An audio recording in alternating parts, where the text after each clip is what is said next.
ಎಲ್ಲ ವೀಕ್ಷಕರಿಗೆ ನಮಸ್ಕಾರ. ಇವತ್ತಿನ ಎಪಿಸೋಡು ಹಾರ್ಟ್ ಅಟ್ಯಾಕ್ ಆಗುವುದನ್ನು ತಡೆಯಲು ಕಲರ್ ಥೆರಪಿಯಿಂದ ಪರಿಹಾರ ಮಾಡ್ಬೋದು. ಹಾರ್ಟ್ ಅಟ್ಯಾಕ್ ಬರ್ದಂಗೆ ಈಗ 2 ಕಲರಿಂದ ಅದನ್ನು ಪರಿಹಾರ ಮಾಡ್ಬೋದು. ಒಂದು ಬ್ಲ್ಯಾಕ್ ಮತ್ತೊಂದು ಪಿಂಕ್, 2 ಕಲರಿಂದ ಹಾರ್ಟ್ ಅಟ್ಯಾಕ್ ಅಂತ ಆಗೋದನ್ನು ತಡೆಗಟ್ಬೋದು. ಮೊದಲನೇದಾಗಿ ಬ್ಲ್ಯಾಕ್. ನಿಮ್ಮ 2 ಕೈಯ ರಿಂಗ್ ಫಿಂಗರ್ ಊರ ಕೆಳಗಡೆ ಬ್ಲ್ಯಾಕ್ ಹಚ್ಬೇಕು. ಈ ಊರ ಕೆಳಗಡೆ ಈ ರೀತಿ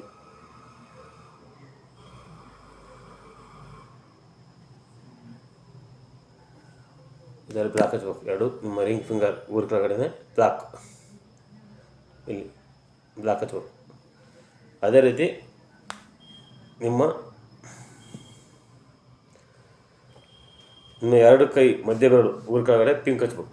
ನಿಮ್ಮ 2 ಕೈಯ ಮಧ್ಯ ಬೆರಳು ಇರುತ್ತಲ್ಲ, ಸೆಂಟ್ರ್ ಮಿಡ್ಲ್ ಫಿಂಗರ್ ಊರ ಕೆಳಗಡೆ ಪಿಂಕ್,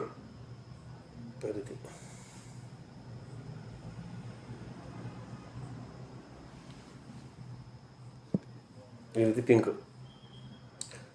2 ಕೈಯ ರಿಂಗ್ ಫಿಂಗರು ಊರ ಕೆಳಗಡೆ ಬ್ಲ್ಯಾಕು, 2 ಕೈಯ ಮಧ್ಯ ಬೆರಳ ಊರ ಕೆಳಗಡೆ ಪಿಂಕು. ಈ ರೀತಿ ಹಚ್ತಾ ಬಂದರೆ ನಿಮ್ಗೆ ಹಾರ್ಟ್ ಅಟ್ಯಾಕ್ಗಳನ್ನು ಸಂಪೂರ್ಣವಾಗಿ ತಡೆ ಮಾಡ್ಬೋದು. ಹಾರ್ಟ್ ಅಟ್ಯಾಕ್ ಬರ್ದಂಗೆ ತಡೆ ಮಾಡ್ಬೋದು. ಈ ರೀತಿ ಡೈಲಿ ಆಗ್ತಾ ಬರ್ಬೋದು. 2 ರಿಂಗ್ ಫಿಂಗರ್ ಊರ ಕೆಳಗಡೆ ಬ್ಲ್ಯಾಕ್ ಹಚ್ಚಬೇಕು. ಮಧ್ಯ ಬೆರಳು ಉಂಗುರ ಕೆಳಗಡೆ ಮಧ್ಯ ಬೆರಳ ಊರ ಕೆಳಗಡೆ ಪಿಂಕ್. ಈ ರೀತಿ ಹಚ್ತಾ ಬಂದರೆ ಹಾರ್ಟ್ ಅಟ್ಯಾಕನ್ನು ಬರ್ದಂಗೆ ತಡೆ ಮಾಡ್ಬೋದು. ಈ ವಿಡಿಯೋವನ್ನು ಎಲ್ಲ ಫ್ರೆಂಡ್ಸ್ಗಳಿಗೆ ಹೆಚ್ಚು ಶೇರ್ ಮಾಡಿ, ಲೈಕ್ ಮಾಡಿ ಮತ್ತು ಸಬ್ಸ್ಕ್ರೈಬ್ ಮಾಡಿ. ಎಲ್ಲರಿಗೂ ಧನ್ಯವಾದಗಳು.